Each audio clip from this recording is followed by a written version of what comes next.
Você ouvirá agora mais um episódio do devocional A Semente. Episódio de hoje. Quem decide a história?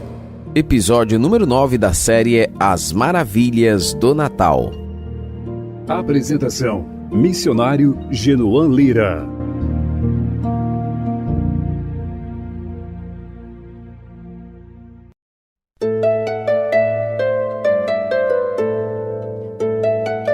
Os conselheiros fiscais do imperador estavam preocupados.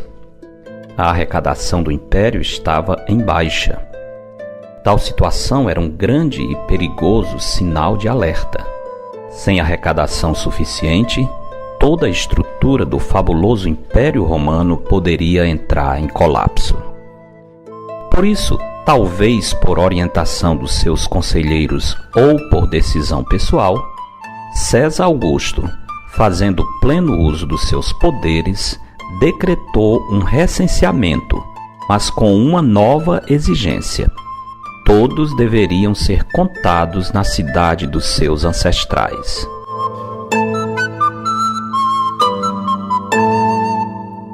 Não é difícil imaginar um historiador romano explicando às gerações posteriores esse evento. Muito provavelmente, seu relato diria que tudo isso aconteceu porque o imperador, lançando mão dos seus poderes, resolveu promulgar tal decreto com o fim de equilibrar a balança fiscal do império.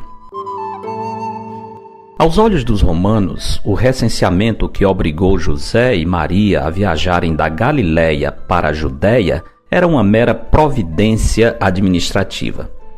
Contudo, se o mesmo fato for avaliado pela ótica da soberania de Deus, o recenseamento foi, na verdade, um ato da providência divina. O decreto do imperador de Roma era apenas um meio pelo qual a profecia relativa ao Messias iria se cumprir. Séculos antes que o imperador romano existisse, o profeta Miqueias havia anunciado o lugar exato do nascimento de Jesus. A pequena vila de Belém, cerca de uns 10 quilômetros ao sul de Jerusalém. Quando os magos do Oriente chegaram a Jerusalém e perguntaram pelo recém-nascido rei dos judeus, a resposta dos escribas e sacerdotes, conhecedores do Antigo Testamento, foi clara. Em Belém da Judéia, responderam eles, porque assim está escrito por intermédio do profeta. E tu, Belém, terra de Judá, não és de modo algum a menor entre as principais de Judá, porque de ti sairá o guia que há de apacentar a meu povo, Israel. Mateus 2, 5-8. Muito provavelmente, o imperador romano não conhecia as escrituras proféticas e, por isso, também não haveria de demonstrar respeito para com o Deus de Israel. Portanto, ao proclamar o decreto do recenseamento, sua única intenção era fazer valer seu poder de decisão, uma vez que o imperador agia de maneira autônoma e soberana. Certamente, César Augusto, no seu decreto, não levou em consideração o fato de que, muito acima dele, estava aquele que, no Apocalipse, é descrito como a fiel testemunha, o primogênito dos mortos e o soberano dos reis da terra. Apocalipse 1:5.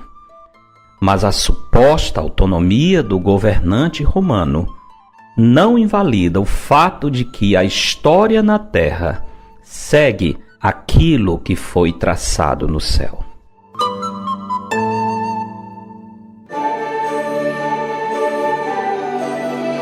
Mateus, quando descreve os eventos relacionados ao nascimento e ministério de Cristo, costuma dizer que os fatos por ele narrados aconteceram para que se cumprisse a palavra profética. A verdade é que a história está sob o comando do Senhor da história, o qual se desvenda ao homem nas páginas das Sagradas Escrituras. Se hoje podemos celebrar o Natal, é porque existe um Deus poderoso e cheio de graça, que tudo faz segundo o conselho da sua vontade.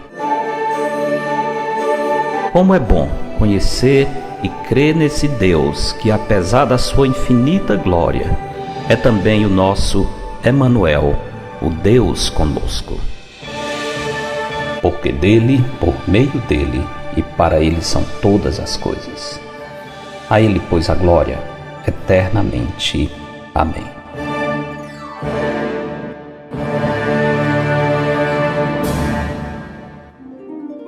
Eu sou o pastor Genuan Lira, missionário da Igreja Bíblica Batista do Planalto, em Fortaleza, servindo com a missão Maranata. Você ouviu mais um episódio do devocional A Semente.